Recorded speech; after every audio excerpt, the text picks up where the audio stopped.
이제 2024년도 이제 고난주가 오늘이 종료주일이고 이제 내일부터 이제 고난주간이 시작되는데 이 또 고난주간을 통해서 어쩌면 다시 잃어버렸던 그 십자가의 그 은혜를 다시 못 얻었던 그 십자가의 은혜를 회복할 수 있는 그러한 은혜가 있었으면 합니다. 우리가 그런 찬양 있잖아요. 십자가 그 사랑 멀리 떠나서 이런 찬양이 있잖아요.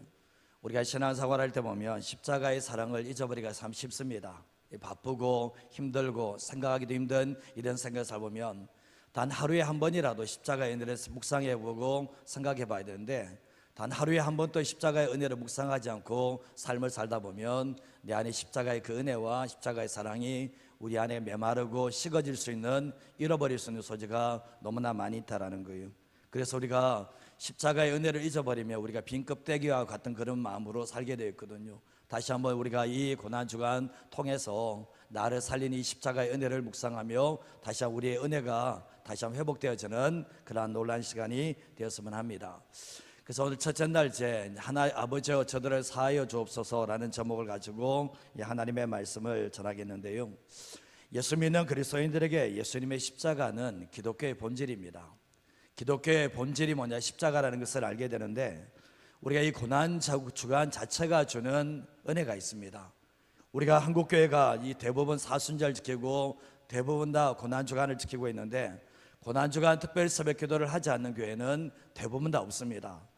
감사한 게 뭐냐 보면 여전히 한국교회가 세상 속에서 주님의 은혜를 잊어버리지 않으려고, 주님의 은혜를 놓쳐버리지 않으려고 몸부림치는 시간들을 보내고 있다는 그 자체가 은혜가 된다는 것을 기억하게 되는데, 예수님의 십자가의 사건은 우리가 죽었던 영혼들을 살린 사건이 바로 예수님의 십자가의 사건인데, 우리가 보면 이번 주간을 통해서 가상처럼 예수님께서 십자가 위에서 하셨던 7마디가 있는데, 부분적으로 설교를 했던 적이 있는데 이 내용 가지고 전체적으로 하지 않았기 때문에 이 고난주간 예수님께서 십자가 위에서 하셨던 그 7마디를 살펴보면서 다시 한번 예수님께서 생명이 끊어지시기 전에 하셨던 말씀을 묵상해보며 다시 십자가로 돌아갈 수 있는 그런 은혜가 있었으면 합니다.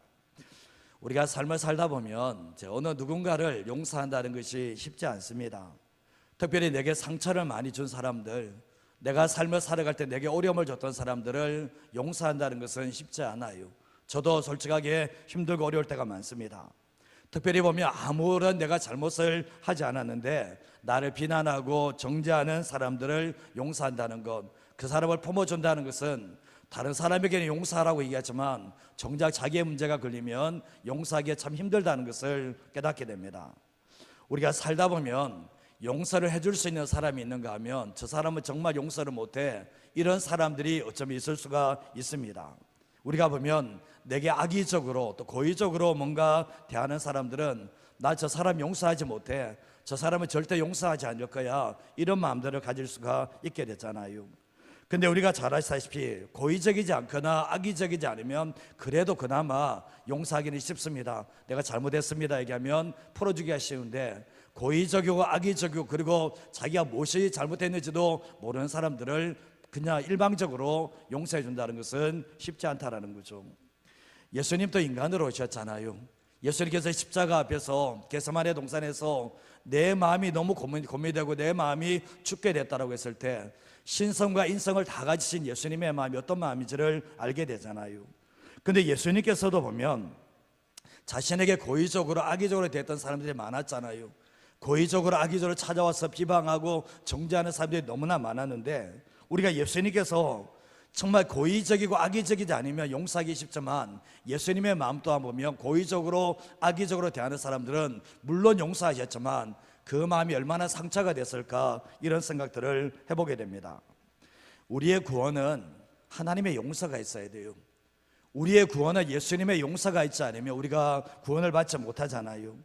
우리가 하나님의 구원, 용서가 없으면 우리의 구원도 얻게 되는데, 하나님 아버지의 용서가 얼마나 큰지는 십자가 위에서 잘 나타나고 있고, 십자가 위에서 예수님의 용서의 이 말씀이 얼마나 큰지 바다보다 더 깊고 하늘보다 더 높다는 것을 알게 됩니다. 그래서 우리가 십자가를 바라볼 때 느끼는 게 뭐냐 보면 나의 죄보다 하나님의 사랑이, 예수님의 용서가 더 크다는 것을 십자가에서 우리가 발견하게 됩니다. 로마서 8장 28절에 38절에 39절 말씀에도 보면 내가 확신하노니 사망이나 생명이나 천사들이나 권세자들이나 현재일이나 장래일이나 능력이나 같이 한번 읽어보겠습니다. 높음이나 깊음이나 다른 어떤 피조물이라도 우리를 우리 주 그리스도 예수 안에 있는 하나님의 사랑에서 끊을 수 없으리라. 아멘. 사도 바울이 고백했던 게 뭐냐 보면 이 땅에 어떤 것이라도 그리스도 예수 안에 있는 하나님의 사랑에서 끊을 수 있는 것은 없다라고 말씀을 하고 계시는데, 그리고 뭡니까? 하나님의 사랑은 우리가 연약하고 우리가 죄인 되었고 우리가 원수 되었을 때도 그거 뭡니까? 하나님께서는 예수님의 십자가를 통해서 우리를 용서하시고 사랑하셨다는 것을 알게 됩니다. 이 복음서 끝부분, 마태, 마가, 누가, 요한, 이 복음서 끝부분은 한결같이 예수님의 십자가의 죽음에 집중을 하고 있습니다.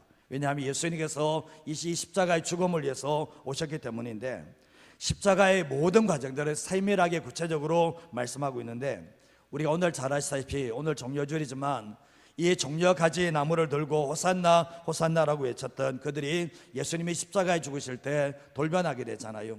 예수님을 십자가에 못 박으라고. 좀 전까지만 해도 환영했던 사람들이, 좀 전까지만 했더만 정말 이렇게 인정했던 사람들이 예수님의 십자가에 못 박으라고 말씀을 하는데, 근데 결국 뭐냐 보면 예수님의 십자가에 못 박으라고 말만 끝난 게 아니라 노골적으로 조롱하고 노골적으로 희롱했던 사람들이 적지 않았다는 것을 알게 됩니다. 근데 예수님께서는 십자가 위에서 밑에서 하는 조롱하고 희롱하는 모습을 다 지켜보고 계셨거든요. 예수님께서 어떤 마음으로 봤을까? 여러분 한번 생각해 보십시오. 여러분들은 정말 조롱하고 희롱하는 사람이 있으면 분노에 가득 찬 모습으로 그들을 보게 됐지만, 예수님께서 십자가 위에서 자기를 조롱하고 희롱하는 사람들을 봤을 때 분노에 찬 모습이 아니라 정말 불쌍히 여김과 안타까운 시선으로 그들을 바라볼 수밖에 없었던 겁니다. 왜냐하면 예수님께서는 자신이 왜 죽는지를 모르는 거예요. 밑에 조롱하고 희롱하는 사람들은 자신이 왜 죽는지를 모르고 결국 조롱하는 모습을 보면서 너무나 안타까운 마음으로 오늘 예수님께서 십자가 위에서 첫 마디가 뭐냐 보면, 아버지요 저들을 사하여 달라고, 저들이 하는 것이 무엇인지를 전혀 모른다라고 고백하는 모습을 보게 됩니다. 오늘 이 말씀으로 첫 번째로 요하시는 게 뭐냐 보면, 예수님은 하나님 아버지께 죄인들을 대신해서 용서를 구하고 계시다는 거예요. 예수님은 하나님 아버지께 아버지여라고 얘기하면서 죄인들을 대신해서 용서하는 기도를 하나님께 올려드리고 계시는데, 우리가 로마서 3장 23절 말씀에 보면 모든 사람이 죄를 범하였음에 하나님의 영광에 이르지 못한다. 이 땅에 있는 모든 사람들은 다 죄인이고 이 땅에 있는 모든 사람들은 다 십자가의 은혜, 십자가의 사랑이 필요하다는 것을 말씀하고 있는데, 우리는 태어날 때부터 죄인으로 태어난 거예요.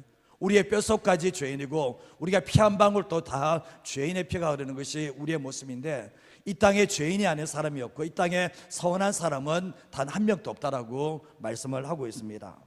그렇기 때문에 우리가 하나님의 영광에 이르지 못하는데, 죄의 삭은 사망이라고 말씀을 하시는데, 근데 결국 뭡니까? 부활하신 주님께서 지금 또 정말 하나님 보좌 우편에서 무엇을 하고 계시나 보면, 로마서 8장 33절에서 34절 말씀 한번 읽어보겠습니다.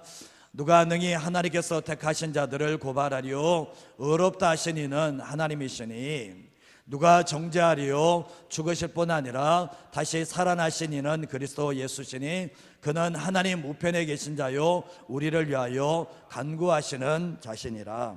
아멘. 지금도 하나님의 아들 계신 예수님께서 지금 하나님 보좌 우편에서 뭘 하고 계시는가? 결국 뭡니까? 우리를 위하여 간구하고 계시다라고 말씀을 하고 있고, 여전히 보면 아직까지 주님께 돌아오지 못하는 그 죄인들을 위해서 간구하시는 분이 바로 주님이시라는 것을 말씀하고 있는 거예요. 내가 믿지 않는 내 가족 위해서 기도하는 것보다 정말 하나님께서, 예수님께서 십자가 정말 돌아가신 예수님께서 하나님 보좌 우편에서 내가 기도하는 그 대상들을 위해서 더 많이 간구하고 있다는 것을 우리는 잊어버리지 마셔야 됩니다. 우리가 출애굽기 32장에서 33장 말씀을 보시면, 모세가 이스라엘 백성들을 위하여 대신해서 하나님께 용서를 구하잖아요. 하나님을 버리고 금송아지 우상 숭배를 하게 되었을 때 하나님께서 이스라엘 백성들을 다 죽여버리려고 했습니다. 내가 다 죽여버리고 내가 너로 통해서 강한 나라를 이끌고 세우겠다라고 말씀을 했을 때 모세가 가로막죠. 안 됩니다. 하나님께서 이 애굽 땅에서 구원한 이 하나님의 백성들을 왜 죽이려고 합니까? 하나님, 이 이스라엘 백성들이 이렇게 할 줄 몰랐습니까? 하나님께서 마음에 안 든다고 이 사람을 죽여야 되는 겁니까? 이 모세가 가로막게 되죠. 그때 하나님께 이렇게 얘기하죠. 하나님, 나의 생명을 생명책에서 지워버리시더라도 이 백성 살려주셔야 됩니다. 그때 주님께서 어떻게 하셨습니까? 하나님께서 모세의 이 중보기도를 들으시고 뜻을 돌이키시면서 결국 뭡니까? 다시 살려주시는 하나님의 은혜가 있게 되었던 거예요. 자신의 생명을 걸고 기도하는 이 모세의 기도, 결국 뭡니까? 하나님의 마음을 정말 돌이켜 놓는 기도했고, 하나님께서 자기의 목숨을 걸고 기도하는 이 모세의 기도를 외면할 수가 없었던 겁니다. 결국 하나님은 이스라엘 백성들을 용서하셨는데, 오늘 우리가 읽었던 누가복음 23장 34절 말씀에도 이에 예수께서 이르시되 아버지, 저들을 사하여 주옵소서, 자기들이 하는 것을 알지 못하님이다 라고 말씀을 합니다. 근데 결국 뭡니까? 정말 이 두 강도와 함께 어떻게 하셨습니까? 예수님이 십자가에 달리셨는데 그 십자가에서 1000마디가 자기 밑에서 조롱하고 희롱하는 사람들이 참 많았잖아요. 근데 그들을 향해서 주님이 하시는 말씀이 저들을 용서해달라고, 저들을 용서해달라고 주님이 말씀을 하고 계시는데, 자신이 능욕을 당하고 희롱을 당하는 이 자리에서도 주님은 뭡니까? 안타까운 마음으로 용서해달라고 기도하시는, 하나님 아버지께 기도하시는 이런 모습을 보게 되는 겁니다. 예수님의 십자가는 이들의 죄만 포함하고 있는 겁니까? 이들만 예수님께서 십자가 밑에서 조롱하며 네가 하나님의 아들이면 내려와서 네 자신 한번 구원해봐라 이런 얘기 했을 때 그들을 용서하는 것을 기도를 하셨는데, 그들만 용서한 게 아니라 우리가 그때 그 자리에 있었더라면 우리 또한 조롱하고 희롱하고 능욕했을 것이 우리가 분명하다는 거죠. 2000년 전에 십자가에 예수님이 죽으셨지만 그 십자가의 죽음은, 이 십자가의 외침, 아버지 저들을 사하여 주옵소서, 이 외침은 그들만을 위한 외침이 아니라 우리들을 위한 외침이었다는 것. 2000년 전에 그 외침이 지금 또 살아있어서, 주님, 아직도 나를 조롱하고 나를 희롱하는 사람들이 많은데 주님, 저들 또한 저들의 죄까지도 용서해달라고 하는 것이 지금도 예수님의 외침은 여전히 유효하다는 것을 우리는 알게 된다는 거죠. 예수님의 십자가는 인류의 모든 죄를 지고 올라가신 십자가였습니다. 근데 십자가 위에서 예수님은 내가 인류의 죄를 위하여 십자가에 죽사오니 다 용서하옵소서, 이 땅에 있는 모든 사람들을 다 용서해달라고 하는 자리가 바로 십자가의 자리라는 것을 잊어버리지 마시기를 바랍니다. 예수님의 그 십자가 위에서의 아버지를 향해서 용서의 기도가 우리를 살렸다는 것을 항상 잊어버리지 마시고, 그 예수님께서 십자가 위에서 외쳤던 그 외침이 내가 여전히 기도하는 그 영혼들도 살린다는 것을 잊어버리지 마시고 살아가는 저와 여러분 인생 되시기를 주님의 이름으로 축복합니다. 이제 마지막으로 두 번째로 말씀하는 게 뭐냐 보면, 예수님은 자신이 누구인지 전혀 모르는 무지한 사람들을 불쌍히 여기며 기도하고 계시다는 거예요. 여러분, 우리가 알고 한 것도 죄고 모르고 지은 죄도 명백한 죄인데, 무지도 죄지 않은 사람들을 핍박하는 데 앞장섰죠. 왜 그렇습니까? 예수님을 알지 못하니까.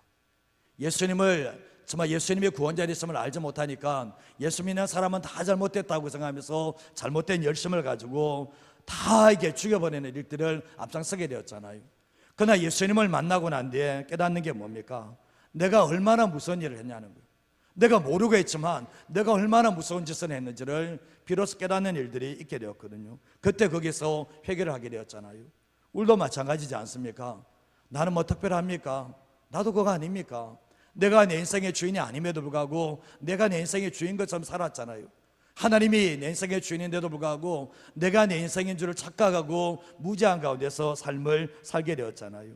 모르기 때문에 결국 뭡니까? 하나님의 주인 되심을 모르기 때문에 우리 또한 하나님을 정말 모른다 그러고 무관심하며 어쩌면 저주하는 삶을 살았던 것이 우리의 삶이라는 것을 부인할 수 있는 사람은 없다라는 겁니다.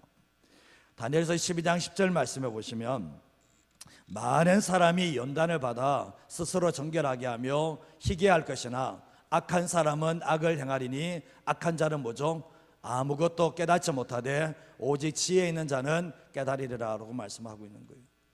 악한 사람은 악을 행하는데 악한 자는 왜 악을 행하는가? 아무것도 깨닫지 못한다는, 깨닫지 못하기 때문에 악을 행한다라고 말씀을 하고 있는데, 오늘 본문에서도 이렇게 나옵니다. 누가복음 23장 35절에서 37절 말씀 같이 한번 읽어볼까요? 백성은 서서 구경하는데 관리들은 비웃어 이르되 저가 남을 구원하였으니 만일 하나님이 택하신 자 그리스도이면 자신도 구원할지어다 하고, 군인들도 희롱하면서 이르되 내가 만일 유대인의 왕이면 내가 나를 구원하라 하더라. 예수님에 대한 오해를 넘어서 이제 무지를 하게 되죠. 예수님이 누구인지를 전혀 몰라요. 하나님의 아들 구원자이심을 알지 못하니까 비웃잖아요. 네가 하나님의 택하신 자 그리스도이면 네 자신부터 구원해보라고 어쩌면 엄청난 말을 하고 계시잖아요. 군인들도 희롱을 하고 있고 또 심포도주를 주면서 내가 만일 유대인 아니면 너를 구원하라고 정말 엄청나게 가슴에 비수를 꼽는 그 말을 하는데, 이유가 뭐냐? 모르기 때문에, 무지하기 때문에 이렇게 하고 있다는 거죠. 여러분도 그러지 않으셨습니까? 정말 여러분 예수님 만나기 전에 예수 믿는 사람들 보면 예수님이, 하나님이 어디 계시냐고, 예수님이 어디 계시냐고 얘기하면서 니나 잘 믿으라고 얘기하면서 조롱하고 희롱한 그런 모습이 있지 않았습니까? 이유가 뭡니까? 예수님을 만나고 나니까 내가 예수님이 누구인지를 몰랐으니까, 누구인지 모르니까 그런 모습을 행했던 것을 우리가 회개하는 모습이, 회개하는 삶이 있었을 거라 생각을 하거든요. 이 마가복음 15장 29절에 32절 말씀에도 보면 더 심합니다. 지나가는 자들은 자기 머리를 흔들며 예수를 모욕합니다. 그리고 성전을 열고 너 사흘에 짓는다고 했지, 내가 너를 구원하여 십자가에서 내려오라고 얘기를 하면서 그와 같이 또 뭡니까? 대제사장들과 서기관들, 예수님을 가장 잘할 수 있는, 하나님을 잘한다고 얘기하는 사람들이 함께 희롱하면서 서로 말하되 그가 남은 구원하지만 자기는 구원할 수 없다라고 이야기하면서 이스라엘 왕 그리스도가 지금 십자가에 내려와 우리가 보고 믿게 할지어다 하며 함께 십자가에 못 박힌 자들도 예수를 욕하는 일들이 있게 되었습니다. 예수님께서 함께 십자가에 죽는 그들도 뭡니까? 예수님을 욕하고 모욕했다는 것을 말씀을 통해서 얘기를 하고 있는데, 예수님이 십자가에 죽을 때 제자들은 다 어디 가버렸습니까? 예수님을 변호해 줘야 될 사람들이, 저분이 예수님 맞다고, 저분이 하나님의 아들이 맞다고, 구원자라고 맞다라고 해야 될 사람들도 다 도망가 버리고, 거기에 예수님을 비방하는 사람들이 모여서 결국 뭡니까? 예수님께 정말 엄청난 말들을 쏟아놓는 이 모습을 보게 되는데, 우리가 그 자리에 있었던 거예요. 우리가 2000년 그 자리에 있었다는 것을 생각하셔야 되는데, 고린도서 12장 2절 말씀에도 보면 너희도 알거니와 너희가 이방인으로 있을 때 말 못하는 우상에게로 끄는 그대로 뭐죠? 끌려갔다라고 말씀을 하고 계시거든요. 우리의 삶이 그렇지 않습니까? 이들 또한 예수님의 구원자 되심을 알지 못하니까 결국 뭡니까? 우상에게 끌려가고 사단에게 끌려감으로 말미암아 그들의 뭡니까? 예수님을 무시하고 부인하고 저주하는 그런 일들까지 다 있었잖아요. 근데 우리의 삶도 마찬가지지 않습니까? 우리가 이방인으로 있을 때, 예수님을 믿지 않는 사람으로 있었을 때 어떻게 됐습니까? 말 못하는 우상으로 끌려가면서 우리 또한 뭡니까? 예수님을 조롱하고 희롱하는 삶을 살았던 것이 우리의 모습이었던 겁니다. 생각해 보십시오. 예수님께서 십자가 위에서 그들의 무지를 이해하시면서 하나님 아버지께 용서를 구하시는데, 하나님 아버지, 저들이 나를 모르고 아버지를 모르지 않습니까? 그러면서 주님은 뭡니까? 그들의 무지를 품어주시면서 용서해달라고 용서하는 모습을 보게 됩니다. 우리도 그렇습니다. 예수님께 대해서 무관심하고 예수님에 대해서 부인하고 저주하는 것이 우리의 모습이었지만, 예수님께서는 그 모습까지도 우리를 용서해냈다는 거예요. 정말 우리가 알지 못하는 까지도 주님이 용서하셨기 때문에 결국 뭡니까? 우리가 주님께로 돌아올 수가 있게 되었던 거예요. 예수님께서 우리를 용서하시는 대가, 이 값이 자신의 죽음이잖아요. 예수님께서 십자가에서 우리의 죄를 대신해서 죽음으로 말미암아 우리가 하나님께 드디어 받아들인 존재가 되었는데, 지금부터 예수님의 피가 우리에게 말하고 있습니다. 아버지요, 저들의 죄를 용서해달라고. 저들이 지금 못하고 있는지 자신이 하는 것을 전혀 모른다라고 주님이 말씀을 하시면서 우리에게 원하는 게 뭐냐 보면, 너희들도 그러지 않았냐? 그러나 내가 너희들의 모든 죄를 용서했다라고 말씀을 하고 있는 거예요. 우리는 용서받은 자로 살고 있습니다. 우리가 주홍빛 같은 내 죄, 평생 갚아도 갚지 못하는 그 죄를 우리가 용서받았다면 우리가 어떤 삶을 살려고 노력을 해야 되는가 보면, 마태복음 18장 35절 말씀에 너희가 각각 마음으로 형제들을 용서하지 않으면 하늘에 계신 아버지께서도 너희들에게 이와 같이 하겠다라고 말씀을 하셨거든요. 예수님의 십자가의 사랑을 받았다는 게 뭡니까? 십자가의 용서를 받았다는 게 뭡니까? 내게 어떠한 죄를 저지른 사람이 있다 할지라도 마음으로 형제를 어떻게 해야 된다고요? 용서해 줘야 된다는 거예요. 나의 용서가 그 사람이 예수님께 돌아오게 만드는 그러한 중요한 통로가 될 수 있기 때문에 용서하라고 말씀을 하시고, 마지막 구절인데 마태복음 5장 43절에서 44절 말씀 한번 읽어보겠습니다. 또 내 이웃을 사랑하고 내 원수를 미워하라 하는 것을 너희가 들었으나 나는 너희에게 이르노니 너희 원수를 사랑하며 너희를 박해하는 자를 위하여 기도하라. 우리는 이렇게 합니다. 못합니다. 주님, 43절 말씀처럼 이웃을 사랑하고 원수를 미워하라, 이거는 가능합니다. 주님. 그러나 뒤에 말씀에 보면 원수를 사랑하고 너희를 핍박하는 자를 위해서 기도하는 것은 주님 못하겠습니다. 그때 주님이 하시는 말씀은 내가 너에게 그렇게 했다는 거예요. 내가 너에게 그렇게 했다는 거예요. 그러면 너가 나를 따라온다면, 너가 정말 나의 길을 따라오는 사람이라면 내가 너에게 그렇게 해주는 것처럼 너 또한 원수를 사랑하고 너를 박해하는 사람들을 위해서 기도해주는, 내가 십자가 위에서 나를 박해하는 자를 위해서 내가 기도해 줬던 것처럼 너희들도 그들을 용서하고 기도해 주라고 주님께서 우리에게 말씀을 하고 계시다는 거예요. 오늘 우리가 이 첫째 날 보시면서 우리가 용서를 받았기 때문에 우리는 용서하는 삶을 통해서 내 안에 예수를 드러내고, 정말 세상에 믿지 않는 사람에게 용서하는 삶을 통해서 내가 하나님의 자녀라는 것을, 내가 용서받은 예수님의 사람이라는 것을 드러내는 삶을 살게 되어 있다는 거죠. 오늘 이 말씀을 기억하시면서 내 지난 과거를 한번 추억해 보시길 바랍니다. 정말 지난 과거를 추억해 보실 때 내가 얼마나 큰 죄인이었는지, 사도 바울이 내가 죄인 중에 괴수라고 할 정도 같으면 얼마나, 정말 사도 바울이 얼마나 자기 자신의 죄인됨을 인정하고 있는지를 알게 되잖아요.